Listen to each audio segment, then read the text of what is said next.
Hello and welcome to another episode of the Chaos Chronicles. Navigating the randomness. I'm Jess, I'm Connie. and today we're hopping in for Jacob's final chapters of Breaking Dawn.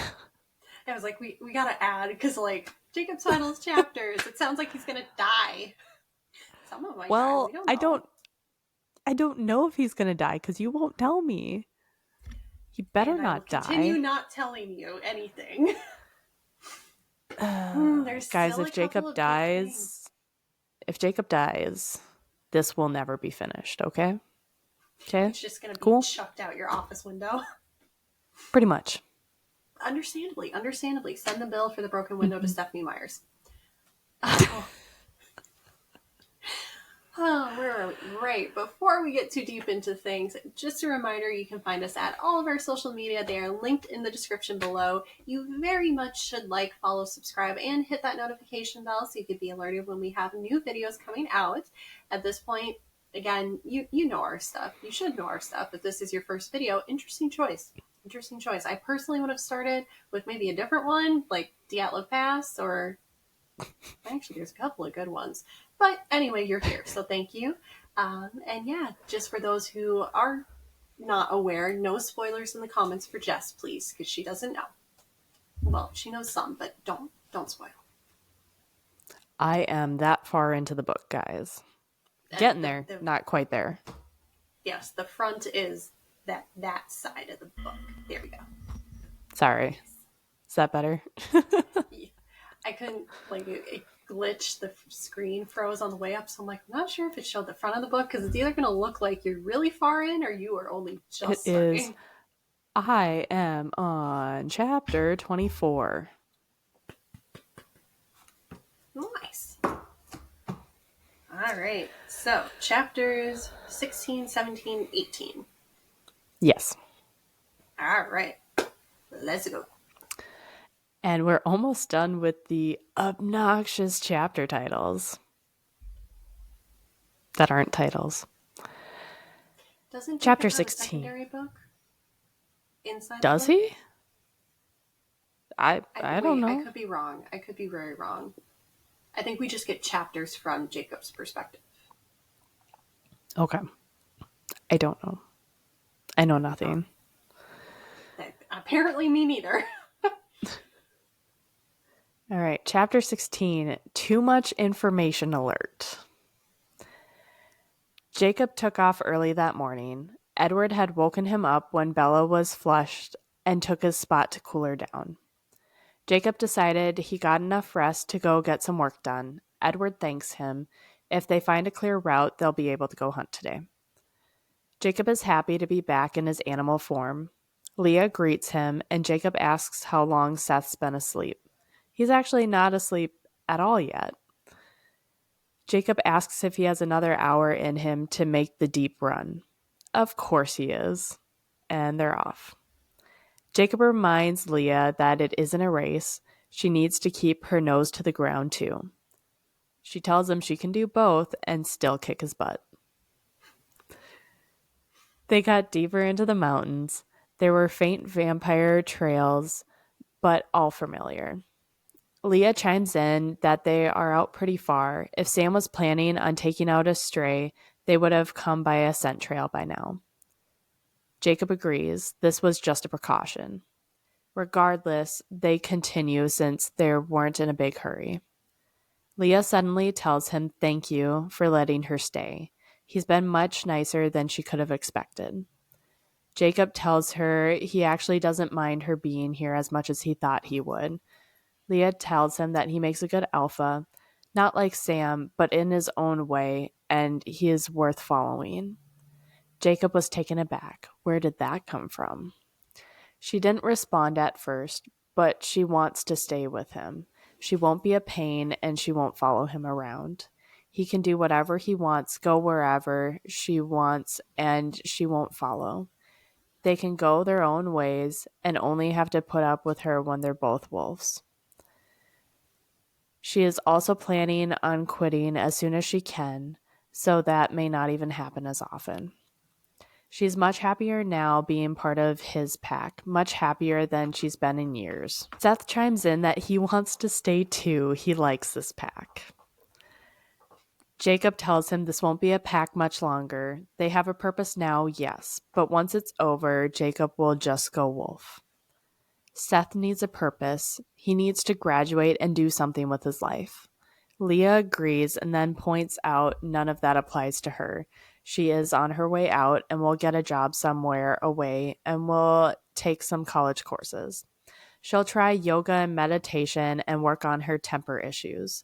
She'll stay a part of this pack for her mental well being. Jacob isn't sure this is a lot to deal with and he needs time. Leah tells him to take his time. Jacob knew Seth would go back to La Push. He wouldn't abandon his mom, but he couldn't see Leah doing that. They come across a pack of deer, and Jacob grabs one. He lets his animal instincts take over and let Leah feel that too. It seemed to help her eat the deer. They all ate until they were full. Leah thanks him for helping her and then asks if he's heading back. He says maybe, then tells her to really think about her future.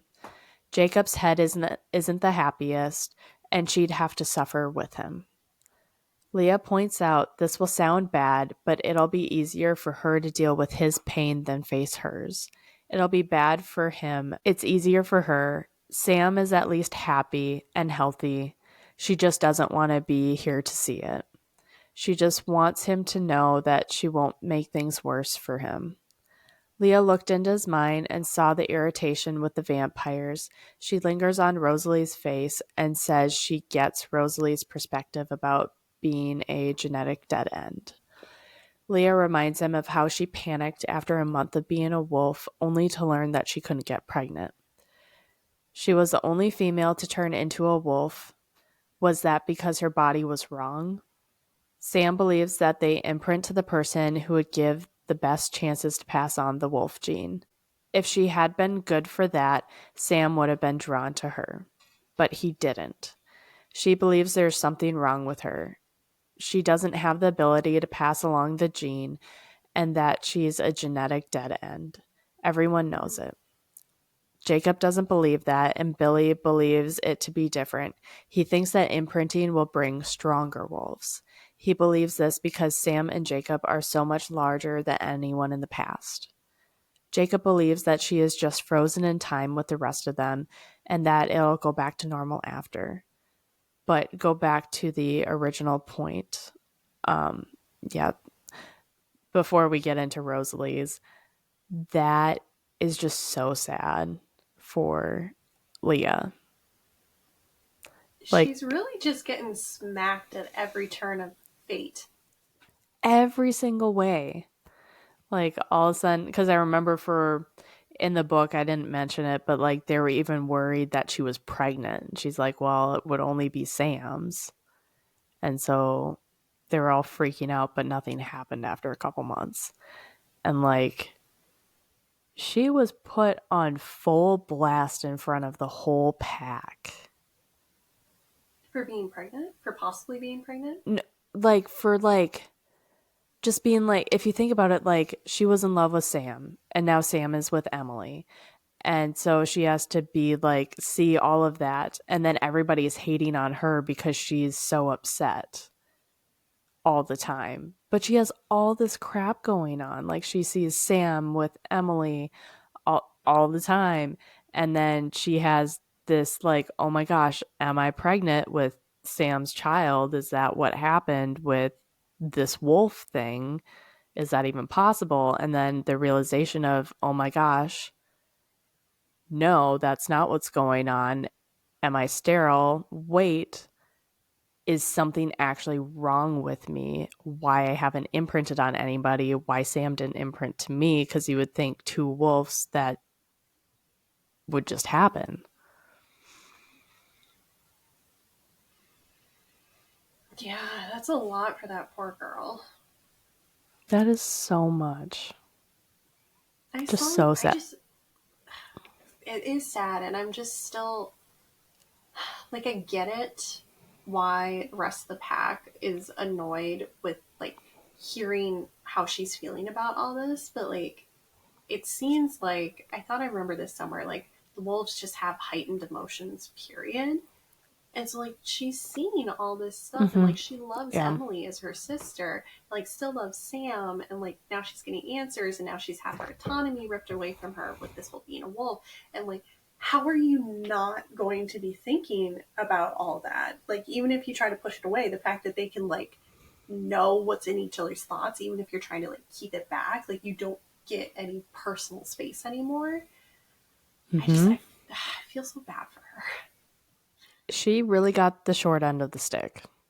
The shortest, yeah, and the Yeah. splinteriest, stabbiest, most infected part, yeah. Yeah.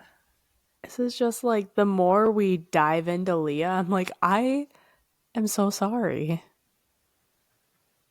I'm so sorry. I know. Ugh. Okay. Yeah. I just Oh, felt I like can't. she deserved her own moment there. Oh, she did. No, this is And for now we're me continuing. trying to stop myself from telling you something. Okay. I can't Well, tell to you continue, something. I'll just Er. keep going. So to go back to her original point, Leah says that Rosalie has her eyes on the prize. You want most what you can't have. Leah herself would want the option if she doesn't have. She would want the option that she doesn't have. If nothing was wrong with her, she possibly never would have given it a thought about like having a kid. Rosalie is living vicariously through Bella. And if Bella even came to Leah, even though she doesn't think too highly of her, she believes that she would have probably done the same for her. And she is sure if things were turned around, Bella would do that for her, and so would Rosalie. Jacob abruptly ends the conversation, not wanting to listen anymore. Jacob started back for the house. He phased and put clothes on. He wouldn't phase again until Leah was asleep. Alice opens the door for Jacob and tells him that the rest are upstairs. Bella might have another break, her pelvis this time. Jake, yeah, ouchie. Ouchie. That's the official medical term. Ouchie. You're welcome. The more you know. That's a joke. That's a joke. Internet people. Just making sure. Jacob can hear Rosalie upstairs tell Edward he needs to get his ears checked. She told him that she didn't hear a crack. Quote, Alice made a face. Edward's going to end up ripping Rosalie into small pieces, I think. I'm surprised she doesn't see that. Or maybe she thinks Emmett will be able to stop him. I'll take Emmett, I offered. You can help Edward with the ripping part. Alice half smiled, end quote. Oh. Oh. Edward was carrying Bella downstairs. Bella smiled when she saw Jacob. Edward placed her on the couch, and Jacob sat on the floor by her head. Jacob tells Carlisle that they went halfway to Seattle and there are no signs of the pack, so they're good to go. Carlisle thanks him. This is actually perfect timing. Jacob tells him that they should be good to take more than 3 with as well. Carlisle nods. He starts to say who will go, but Rosalie cuts him off, and he continues that she should hunt. Rosalie tells him she will hunt when he does, as in Edward. Mm-hmm. Carlisle sighs. Jasper, Emmett, Alice, and Esme wait for Carlisle at the door. Carlisle puts his hands on Jacob's arm. Even though the touch didn't feel good, Jacob didn't move away. Carlisle thanks him again, and then the group of them take off. They were in silence for a minute, but Jacob could feel Rosalie glaring at him. He planned on going to catch up on some sleep, but he couldn't miss this opportunity to ruin Rosalie's morning. Jacob moved to the chair next to Rosalie and settled in. Rosalie throws yet another insult at him, and so, in retaliation, Jacob makes another dumb blonde joke. Bella wakes up and tells him to stop. Jacob asks if she wants him to leave. Of course she doesn't. Bella points out that she looks tired, and he is. Jacob makes himself comfortable in the chair and figures he should take a nap. Edward asks if he said something. No one had. He was staring at Bella. He shifted his body over her and asks what she was thinking about a minute ago. Bella's thinking about Esme Island and feathers, and she's blushing. Why would you honestly answer that? Well, because sorry. no one else really knows. I mean, I'm sure everybody can put two and two together, but Jacob has no idea. Because he's like, that sounds like a whole bunch of nonsense to me. Edward's face changes. He puts both of his hands on her stomach. The baby likes the sound of her voice. He can hear him. Bella asks what he is thinking now. Edward pauses. He or she he is happy. Bella is delighted. Of course EJ is happy. How could he not? I hate it. I hate it. I hate the EJ. Connie, you would love my notes right now. I'm sure. Wait, is this where Jacob's about to find out what EJ stands for? Well, Or did he already no, know? because I had no idea what it meant, and I will tell you in a second here what I thought it meant. So, Bella named the baby EJ since Edward's father's name was also Edward. Edward pauses again. He likes his voice too. Rosalie asks if Bella has a backup name. What if he is a she? Bella was thinking about combining Renee and Esme. I had Jody help me with this. I still don't know if I can say it. Can you say it first? If I remember right, Renesmee. Renesmee? Okay. So just Renesmee. Okay. Renesmee. Which is a Okay. complete 17-year-old thing to do. 18-year-old, whatever. Yeah, well, So I was upset thinking that she was thinking EJ as an Edward Jr. because That Bella, would have been better. that's not what it is. It would have been so much better if It that's what would it have. was. But also the second part here is if it's a boy, it's Edward. We'll talk about the second part later when we come to it. But if it's a girl, you're combining Renee and Esme. What about Charlie? Renesmee Lee. Renesmee Lee. Like, Renesmee, Charlie doesn't get anything. Like, you're putting your awful, awful mother in your future baby's name, but you're not even considering putting Charlie's name in there. I mean, to each their own, man. When I first heard Renesmee, I was like, that's a choice. But also, given what my name actually is, I have no standing here. But, like, I don't know. I don't know. It's a choice. Yeah. Rosalie loves the name. She thinks it's beautiful. I'm surprised Rosalie wasn't trying to name the baby herself. Right? Bella is still convinced that he is an Edward, though. Bella asks what he's thinking about now. The baby loves and absolutely adores her. Jacob felt so betrayed. He counted on Edward being on his side and for him to suffer more than him. He also counted on Edward hating the thing killing Bella more than Jacob. He had trusted him. But now they were a little happy family and he was all alone. Jacob stood, trembling, not knowing what he was doing. He was just ready to bolt. Edward looked up, and pain went across his face like he just trespassed into his head. Edward darted to a table, got something out, and tossed it to Jacob. He caught it. Quote, "Go, Jacob, get away from here." He didn't say it harshly. He threw the words at me like they were a life preserver. He was helping me find the escape I was dying for. The object in my hand was a set of car keys. End quote, end of chapter 16. Valid. Yeah. Anything on 16, or do you want to go into 17? Let's just keep her going. Anything All for you? right. No.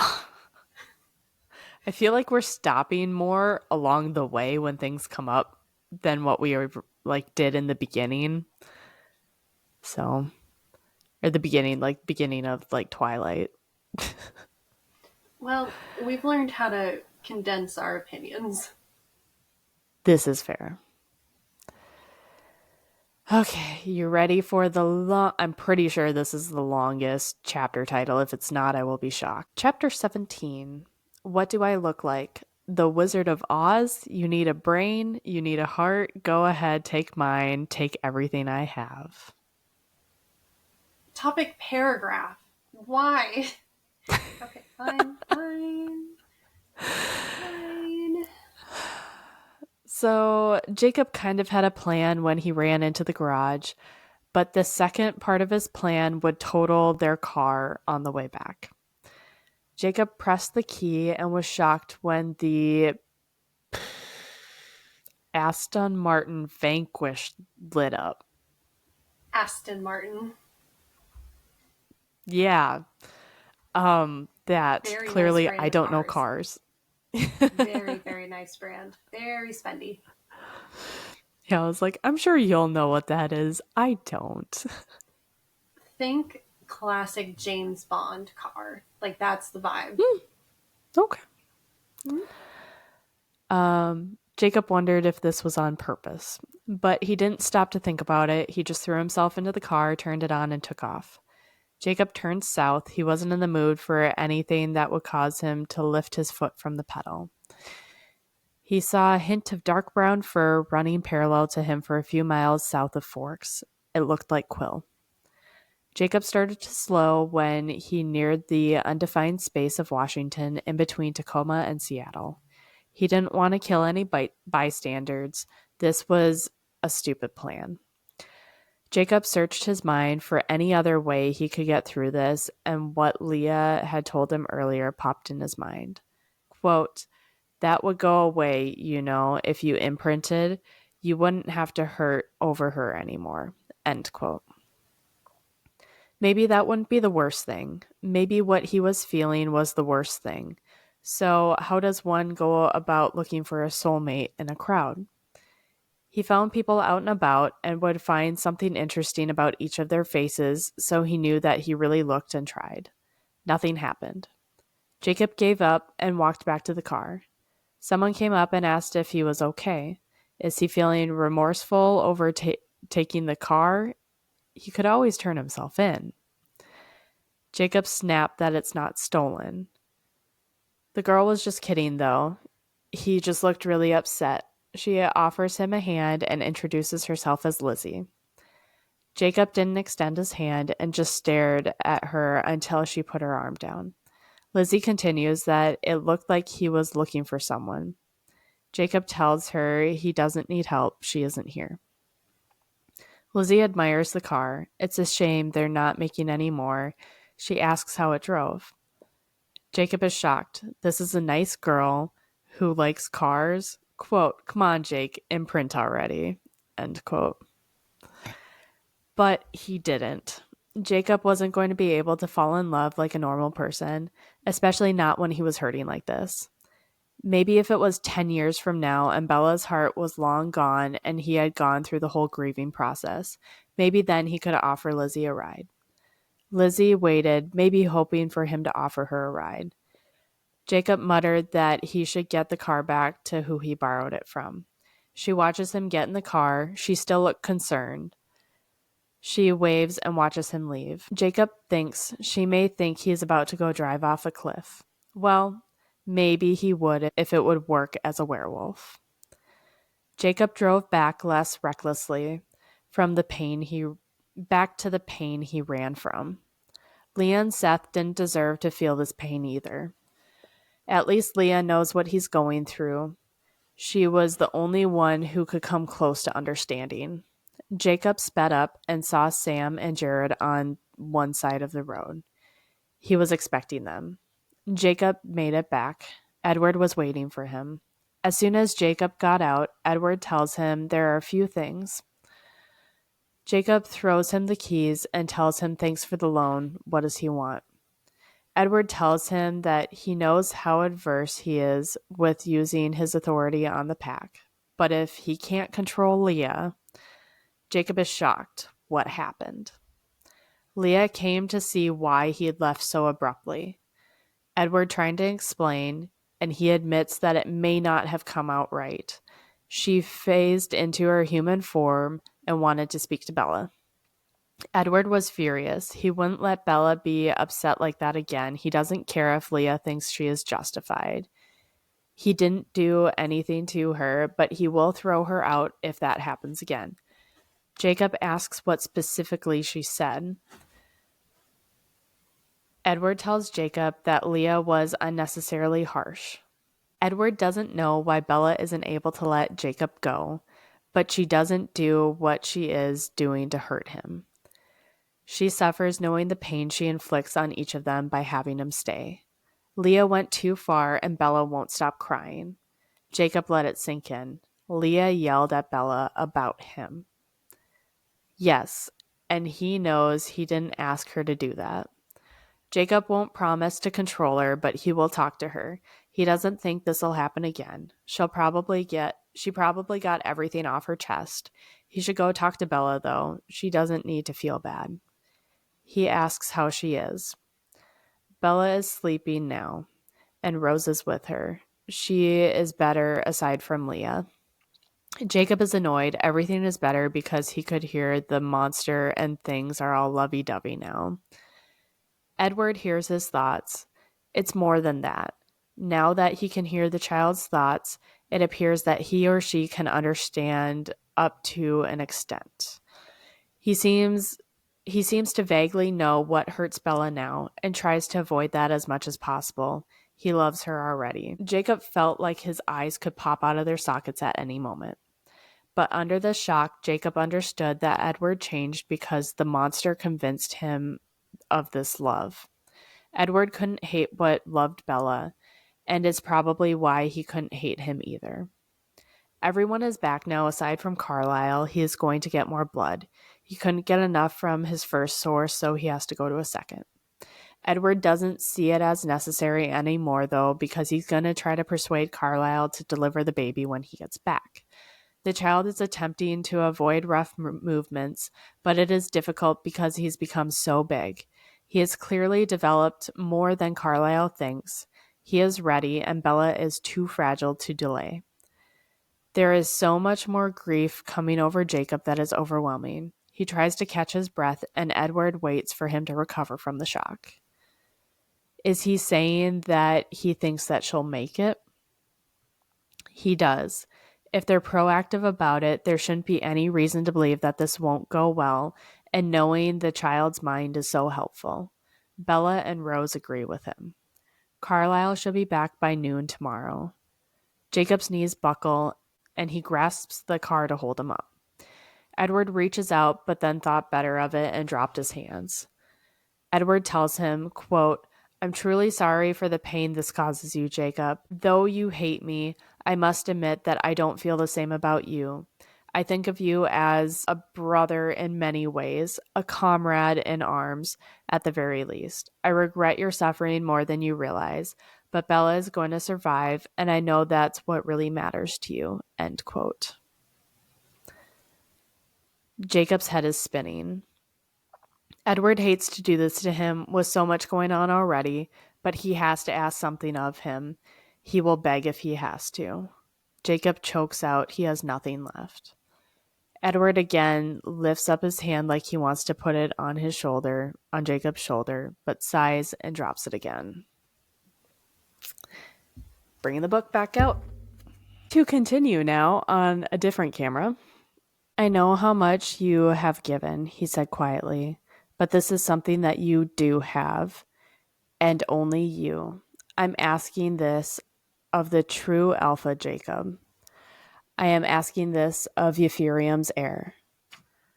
I was way past being able to respond. I want your permission to deviate from what we agreed to in our treaty with Euphorium. I want you to grant us an exception. I want your permission to save her life. You know I'll do it anyway, but I don't want to break faith with you if there is any way to avoid it. We never intended to go back on our word, and we don't do it lightly now. I want your understanding, Jacob, because you know exactly why we do this. I want the alliance between our families to survive when this is over. I tried to swallow. Sam, I thought. It is Sam you want. No, Sam's authority is assumed. It belongs to you. You'll never take it from him, but no one can rightfully agree to what I'm asking except for you. It is not my decision. It is, Jacob, and you know it. Your word on this will condemn us or absolve us. Only you can give this to me. I can't think. I don't know.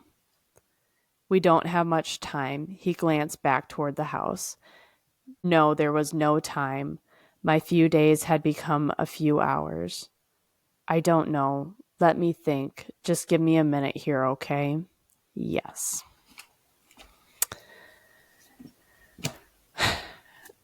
So that was a lot.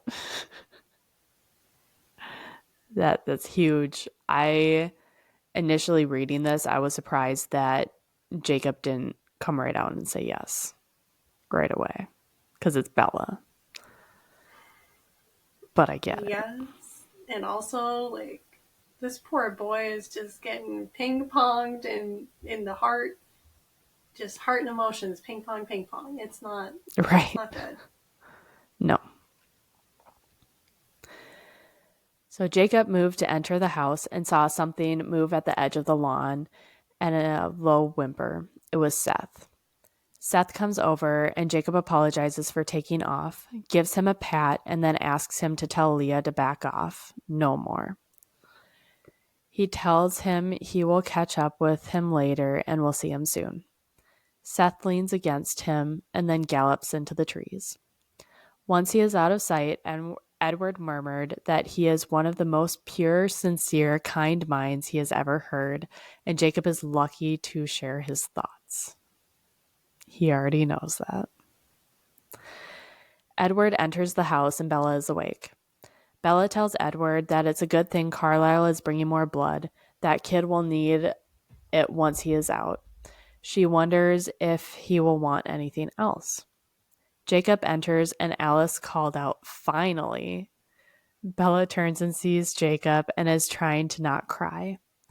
Jacob wanted to punch Leah for what she did. Jacob asks how she is, and Bella tells him he doesn't have to do that. Bella tries to apologize, but Jacob cuts her off by pressing her lips together between his thumb and finger. You could break her lips at this point, my dude. I know. I know. She's so frail as it is. And he's super strong. I know. Bella mumbles she won't say it. Jacob moves and Bella quickly says sorry. Jacob rolls his eyes and then smiles back to her. When he looks into Bella's eyes, she had everything he was looking for when he was at the crowded park. Tomorrow she would be someone else, but she would hopefully be alive and still know him better than anyone, even someone with access inside his head. And another quote. Aside from the impossible love I felt for Bella, there was also that other bond, and it ran bone deep. Tomorrow she'd be my enemy, or she'd be my ally, and apparently that distinction was up to me. I sighed. Fine, I thought, giving up the very last thing that I had to give. It made me feel hollow. Go ahead, Save her. As Ephraim's heir, you have my permission, my word that this will not violate the treaty. The others will just have to blame me. You are right. They can't deny that it's my right to agree to this. Thank you. Edward's whisper was low enough that Bella didn't hear anything. But the words were so fervent that from the corner of my eye, I saw the other vampires turning to stare. Bella asks about Jacob's day and then asks Rose to come help her. Rosalie came to lift her up, but she asks if she can walk. Her legs are so sore. When Edward questions her, she points out that Rosalie will catch her if she trips. Bella pats her stomach. One more day. Bella yells, "Oh no." She dropped the cup of blood. It spilled on the couch. There was a strange, muffled ripping sound coming from the center of her body. Bella gasped, went limp, and Rosalie caught her. Edward was there in a second. Bella screamed. Quote, "It was not just a scream. It was a blood-curdling shriek of agony. The horrifying sound cut off with a gurgling, and her eyes rolled back into her head. Her body twitched, arched in Rosalie's arms, and then Bella vomited a fountain of blood." End quote, and end of chapter 17. Bella's dying. Let's roll her into 18. Right, yep. Yeah, it's hard to stop. That's why we're originally going to stop at 17, and that's why I'm like, I think we should include 18. Let's include 18. A little bit longer. So 18. Yeah. 18, there are no words for this. Bella is unconscious and she is convulsing. Rosalie grabbed Bella and shouted something so fast that Jacob didn't understand it. She and Edward ran up the stairs and Jacob followed. Edward yelled for morphine, and Rosalie yelled for Alice to get Carlisle on the phone. Rosalie laid Bella down on the table in what looked to be an emergency ward that was set up in their library. Edward stabbed a syringe into her arm, and Rosalie ripped her clothes away. The baby is suffocating. The placenta must have detached. Bella became responsive. Blood vessels popped in her eyes, and she screams to get him out. He can't breathe. Edward growls the morphine. Bella yells now and then gets cut off by blood gushing out of her mouth. Edward holds her head up, trying to clear her mouth. Alice runs into the room, clips an earpiece to Rosalie, and Alice backs away. Rosalie hissed into the phone and grabs a scalpel. Edward hisses to let the morphine work. Rosalie tells him there's no time, he is dying. Edward tells her no, but Rosalie continues. Blood is coming out of Bella, and Edward was holding her up still. Edward roars no. Rosalie's focus is lost. Her expression changed. Her teeth were showing, and her eyes are black with thirst. Edward wasn't able to stop. Jacob launched at Rosalie, knocking her to the door. The scalpel stabbed him in his arm. He smashed his palm into her face. Jacob then kicked her in the gut, and she flew into the doorframe. Alice was there and yanked Rosalie by the throat into the hall. Rosalie didn't put up a fight. She wanted them to win. Edward shouts for Alice to get her out, take her to Jasper, and have him keep her there. Edward then turns and tells Jacob that he needs him. Bella was turning blue and her eyes were wide. Edward tells Jacob CPR. And Jacob starts CPR. Which is just rescue breathing at this point. And I'm not going to go into it because I could go on a tangent and then I would go in teacher mode, and we're not going to do that. So, Edward. For liability reasons, we're not going to do that. No. Go take a CPR class. You should know how to do CPR. Everybody should know. It's not hard. It's really not. But you're probably thinking about doing it wrong. So go take a class. Yeah. Or if you're nervous about it, go take a class.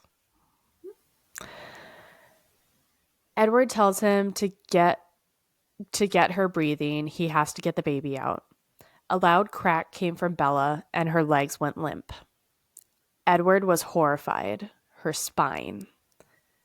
Jacob snarls at him to get it out of her. She won't feel anything now. Jacob gave her 2 breaths, and he could hear her heart thump unevenly. Jacob sends thoughts her way. Keep going. You promised. Keep your heart beating. Jacob heard blood dripping to the floor and then metal shredding. Jacob glanced over to see Edward's face against the bulge. Jacob gives her more breaths, and Bella coughs, blinks, and rolls her eyes. Jacob tells her to stay with him. She isn't leaving. Bella's hands were still, but her breathing picked up, and her heart continued. Edward whispered, Renesmee. Bella was wrong. It was a girl. Bella asked Edward to let her hold her. That was a stupid request. Jacob didn't think Edward would agree, so he didn't think he would need to stop him. Bella said the baby's name, then gasped in pain. Edward snatched the creature away from Bella, and there was blood across her skin and was all over the creature. There were tiny bite marks in Bella's skin. Edward muttered, no, Renesmee. Jacob looked at Bella. Her heart faltered and went silent.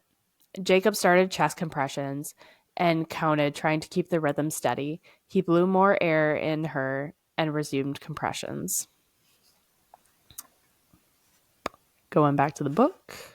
What are you waiting for? I choked out breathlessly, pumping her heart again. 1, 2, 3, 4. Take the baby, Edward said urgently. Throw it out the window, Jacob. 1, 2, 3, 4. Give her to me, a low voice chimed from the doorway. Edward and I snarled at the same time. 1, 2, 3, 4. I've got it under control, Rosalie promised. Give me the baby, Edward. I'll take care of her until Bella. I breathed for Bella again while the exchange took place. The fluttering thump, thump, thump faded away with distance. Move your hands, Jacob. I looked up from Bella's white eyes, still pumping her heart for her. Edward had a syringe in his hand, all silver, like it was made from steel.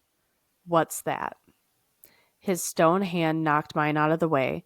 There was a tiny crunch as his blow broke my little finger. In the same second, he shoved the needle straight into her heart. My venom, he answered as he pushed the plunger down. I heard the jolt in her heart like he had shocked her with paddles. Keep it moving, he ordered. His voice was ice, was dead, fierce and unthinking, like he was a machine. Edward was licking Bella. Anywhere his tongue swept, the wounds sealed and held the poison and blood in. Jacob continued CPR and thought that they were working over a corpse. The girl here they both loved, she was broken and bled out. It was too late. She was dead. He knew it because the pole he had was gone. He didn't feel a reason to be beside her. She wasn't here anymore. Quote, the senseless need to be near her had vanished. Or maybe moved was the better word. It seemed like I felt a pull from the opposite direction now, from down the stairs and out the door. End quote. And that was when I knew. Mm-hmm. Mm-hmm.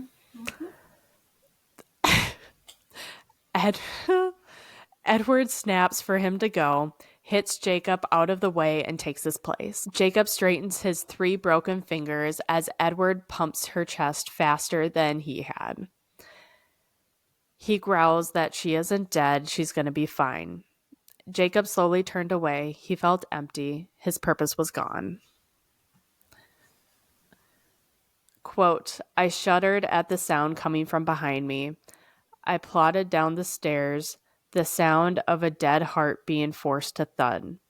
I wanted to somehow pour bleach inside of my head and let it fry my brain, to burn away the images left from Bella's final minutes. I'd take the brain damage if I could get rid of that. The screaming, the bleeding, the unbearable crunching and snapping as the newborn monster tore through her from the inside out. I wanted to sprint away, to take the stairs 10 at a time and race out the door, but my feet were heavy as iron, and my body was more tired than it ever had been before.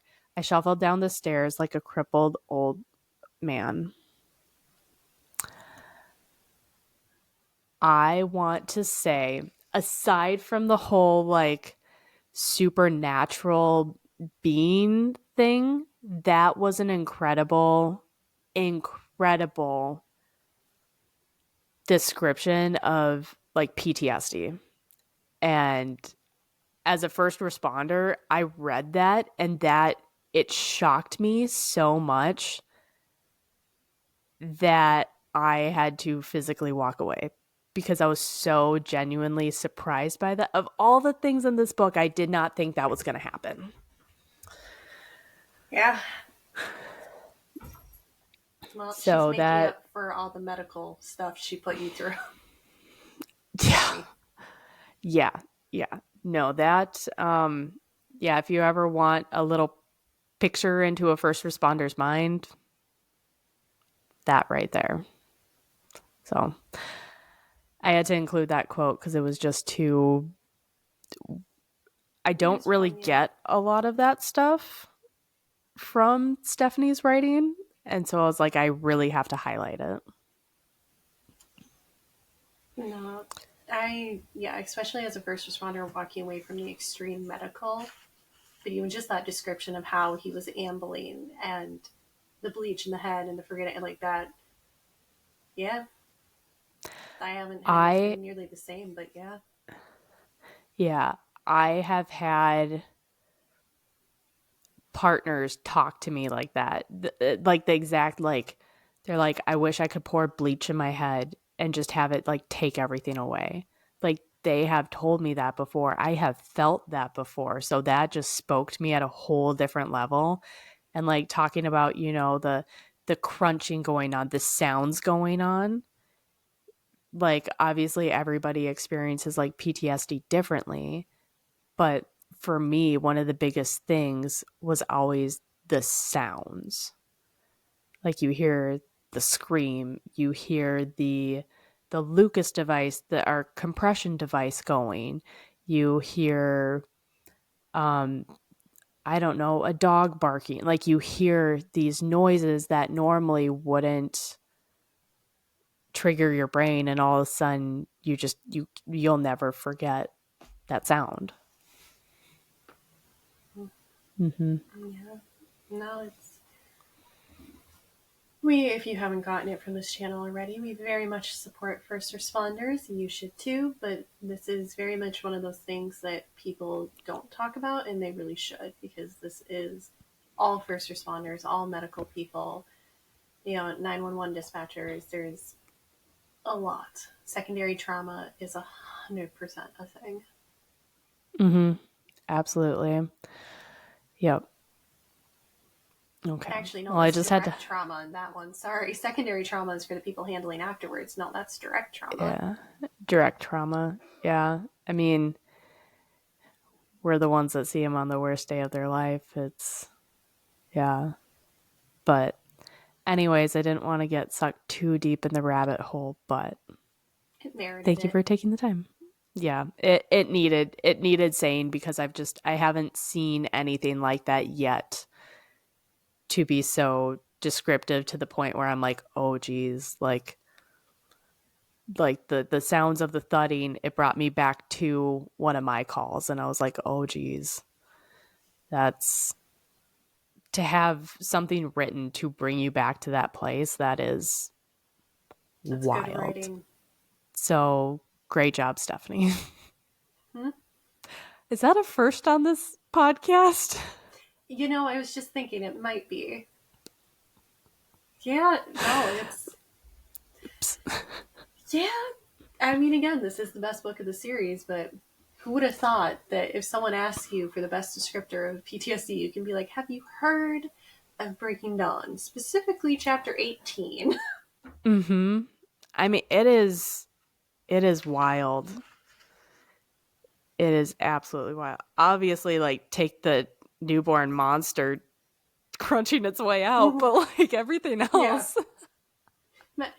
minus that, if we look at this from an English teacher's perspective, it's like, the curtains were blue, but why were they blue? What does that mean? That if you take it at that level, good. Mm-hmm. Yeah. Okay. Now getting back to Breaking Dawn, thank you for letting me have my moment. Breaking dawn, breaking spines, breaking bones, Ugh. breaking All down. that. Yep, we're getting back to that. So Rosalie was at one end of the sofa with the thing wrapped in a blanket in her arms and was cooing. Rosalie had what she wanted. Bella would never come to take the creature from her. This is exactly what she had been hoping for all along. Jacob heard sucking and smelt blood. Rosalie was feeding it human blood. Of course, what else would you feed a monster that just mutilated its mother? Strength, heat, and hate rushed through Jacob, and tremors started head to toe. Rosalie was too consumed in the creature to notice Jacob. That means she wouldn't be quick enough to react. Sam was right. It had to be destroyed. That pull Jacob felt wasn't leading him to the door. It was here again, pulling him forward, pushing him to finish this and cleanse the world from this abomination. Rosalie would try to kill him when the creature was dead. He would fight back. He isn't sure he would be able to finish killing her before the others came. Either way, he didn't care. Nothing mattered but his revenge. That thing killed Bella, and it couldn't live any longer. If Bella survived, she would hate this. But she didn't, so why should he take her feelings into account? Edward was also still there, but he was too absorbed in his denial to listen to his plans. If Jacob did somehow defeat the others, he didn't think he had it in him to kill Edward. He didn't have the compassion for that. He shouldn't be able to get away with what he did. Jacob could hear a heart beating, a tiny heart, not Bella's. The trembling in Jacob grew. Rosalie set the empty bottle aside and lifted the creature into the air to nuzzle its face. This position was perfect. Jacob leaned forward. Its heart started to change. It was strong, so strong it reminded him of an alpha's command. He felt like it would crush him if he didn't obey. But he wanted to obey. He met the gaze of the newborn. Its gaze was more focused than a newborn's should be. It's the same color eyes of Bella. The jerking stopped, and heat flooded through him, but different. Not burning, but glowing. And I'm going to read you the last page I of remember the this chapter. quote. Everything inside me came undone as I stared at the tiny porcelain face of the half vampire, half human baby. All the lines that held me to my life were sliced apart in swift cuts, like clipping the strings to a bunch of balloons. Everything that made me who I was, my love for the dead girl upstairs, my love for my father, my loyalty to my new pack, the love for my older brothers, my hatred for my enemies, my home, my name, myself, disconnected from me in that second. Snip, snip, snip, and floated up into space. I was not left drifting. A new string held me where I was. Not one string, but a million. Not strings, but steel cables. A million steel cables, all tying me to one thing, to the very center of the universe. I could see that now, how the universe swirled around this one point, but I'd never seen the symmetry of the universe before, but now it was plain. The gravity of the earth no longer tied me to this place where I stood. It was the baby girl in the blonde vampire's arms that held me here now. Renesmee. From upstairs, there was a new sound, the only sound that could touch me in this endless instant. A frantic pounding, a racing beat, a changing heart. End of chapter 18. Yeah. And end So, of book 2. yep, and now we'll go back to Bella. Before I say anything, what are your thoughts? I had an early assumption that she was going to do this because of the what was it in the last episode?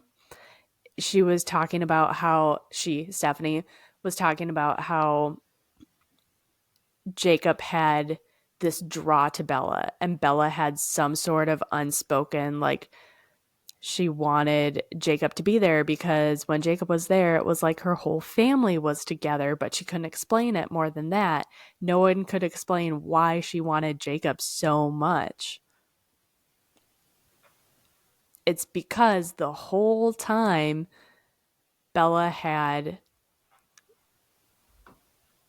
this baby in her. Even before she was pregnant, she had her in her. So he was always drawn to Bella because of this baby. How weird is that? That's so messed up. Yeah. It is Yeah. so messed up. And so now it's like, is it, my thoughts when I got to this point, I'm like, so is he going to see Bella and be like, sup, I don't care about you anymore? Have you, you're only at 23. I'm only at 23. Okay, I'll hush. I'll hush. I will say, actually, before I do, any further ideas, comments, commentary? No. No. Well, chime in if you think of anything. I remember reading this for the first time, and I was thinking, like, wow, that's really intense. And, like, I don't know how I feel about that description. And now, as an adult, hearing that, I'm like, oh, that's not romantic.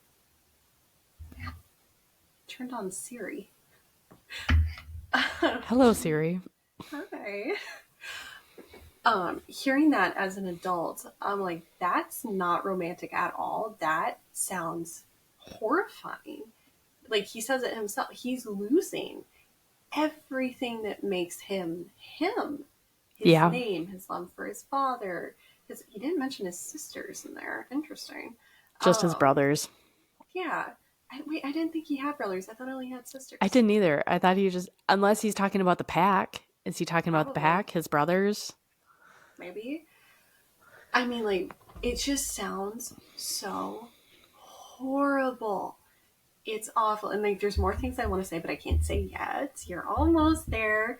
Um, but, like, that just to me is awful.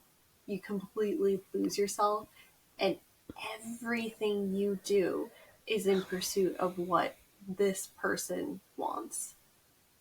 Actual Yep. nightmare. Like, that sounds horrible, and I hate that that's what this imprinting is. It's, you're not you anymore. Your your sole purpose in life is for this one person. You are a slave. It's not romantic at all. No. And I remember people talking about that. They're like, that would be so amazing. It's so wonderful to have that imprint. I'm like, okay, you're saying that like you would be the one having someone imprint on you, but what if you were the one to imprint? Like, Yep. it's weird enough that we have a biological version of that, of with our own children, of just like everything, especially as women, like you end up putting everything that's you on the back because of the child. And like I understand the evolutionary Mm-hmm. need of it. And at the same time, that's terrifying. And that's probably a large part of why we have so much postpartum depression too, because the mom completely loses who she is. Yeah. I mean, I know there's other stuff that goes into PPD, but like from what I've heard from a lot of moms, it is they are not the girl who they were dies in the delivery room, and then they come out a different person. Mm-hmm. I mean, obviously, neither of us have gone through that yet, but Yeah, yeah, yeah. yeah. It's just I don't know. It's one of those things where I think now I'm just a little more hypersensitive to it because of that parallel drawing to like being a mom. Mm-hmm. And again, there's a lot of people that have wonderful experiences, and I'm not hating on pregnancy. I'm not hating on babies. Mm-mm. If you knew me, you knew that that's not what I'm doing here. No. But it's just, I don't know. I think it's crazy, and I just think it's bizarre how it's being framed as this like amazing, incredible thing. And like he's Yeah. beholden to a baby. I the craziest part to me is that like you could go back now and read like New Moon and you know it has nothing to do with Bella. Well, Mm-hmm. kind of, but like really nothing to do with Bella. Yeah, I mean there was a friendship there like before all the wolf stuff, but there there was there was. but yeah, Wow. yeah. No, it definitely makes a lot of things click in place. But Mhm. like, let me tell you, when these books first came out, when this book first came out, the plot twist that shook everybody, because the big question was all like, what is Stephanie gonna do? Like, is she gonna choose this one? Is she gonna choose this one? How is it gonna work? Like, people are running through all of it. And then this is the solution: have Jacob imprinted to a baby. Not a great solution. Thank you. Bear's like, I know this is ridiculous. I come bearing my opinions. He has to be the center of attention always. That's fair. Yeah, Well, you can't be. Renesmee is the center of the universe now. center of Jacob's universe now. Correction. Correction, correction. It That's intense. it's wild. It's It's wild. wild. I wouldn't enjoy that either if my significant other was that okay, like dedicated, yeah, but like if I could get Obsessive. obsessive, I'd be like, can I trust anything you're saying? Because are you just saying it because you think that's what I want you to say? Been there, done that, don't like it. Relationship Mm-mm. ended. Yeah, not a fan. No. Oh, yeah. Hmm. How long did it actually take you to read this whole book?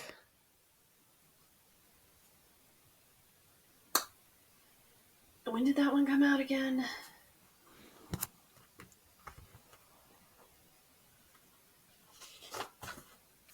2008. Okay, sixth grade. Oh, I definitely devoured it in a day or two, maybe, if I had it on a weekend.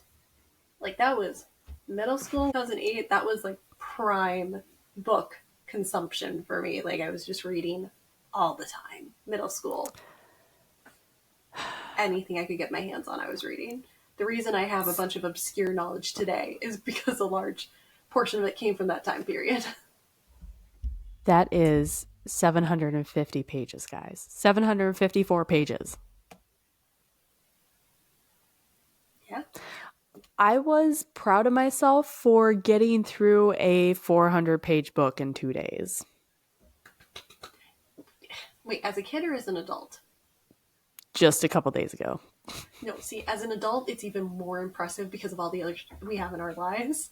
Now, I can do a 400 page in a day if I completely ignore all my other stuff, except for maybe like one or two extreme essential things that consume time. But, like, I am such a slow reader. I'm such you a slow know, reader. that's okay. Yeah. No one, here's another thing. No one in my family really reads. And when my mom did read when I was growing up, she always had to have a notebook with her so she could take notes on the book to remember like plot points and stuff and like characters and these little itty bitty whatever. And it's like no one really read anything in my family ever. The only chapter books I consumed while I was a teenager was the Hunger Games. And that was it. And even still, those little itty bitty books, I think they're less than 300. Like at least the first two are less than 300 I think they pages. are. We looked it up for planning. Yeah. Yeah, I think so. And those took me like weeks to read. I'm talking like weeks because reading comprehension was not my strong suit. Had a hard time understanding things. I would flip words and be like, That made no sense. See, the trade off is while my reading comprehension was really high, my science and math, while they weren't low, they are not nearly at the level of your science and math. Like you, hands down, if it's science and math, I'm like, we go to Jess. Like you have the high level in that. It's a balancing act here at Chaos Chronicles. It's kind of funny with how it turned out then, huh? Because here I am talking about books and murder and serial killers. Yeah. Not math or science at all. No. Math and science adjacent. There's been Adjacent. numbers involved. Yeah. It's usually not good calculations though. No. Yeah, Wow, not we good is what I might strayed say. far. In life or in podcast? Or In in this episode? podcast, in this episode, we went Okay. whoof, whoof, whoof. It's like we gotta narrow down. You're right, but like which thing in particular? Which one? No, just this episode. But I mean, well, are you just this episode is what I meant. Well, I mean, a lot happened in this episode, and there's just such big philosophical things that were happening Yeah. in chapter 18. Like, come on, we would be so remiss not to address this. This is not your first episode, probably. I question a little if it is. If it is, let us know. You Hey, should subscribe, though. maybe you just really love these 3 chapters. They were pretty Maybe, good or chapters. maybe the thumbnail of this is going to be one of the many weird faces that both of us have made during any of this.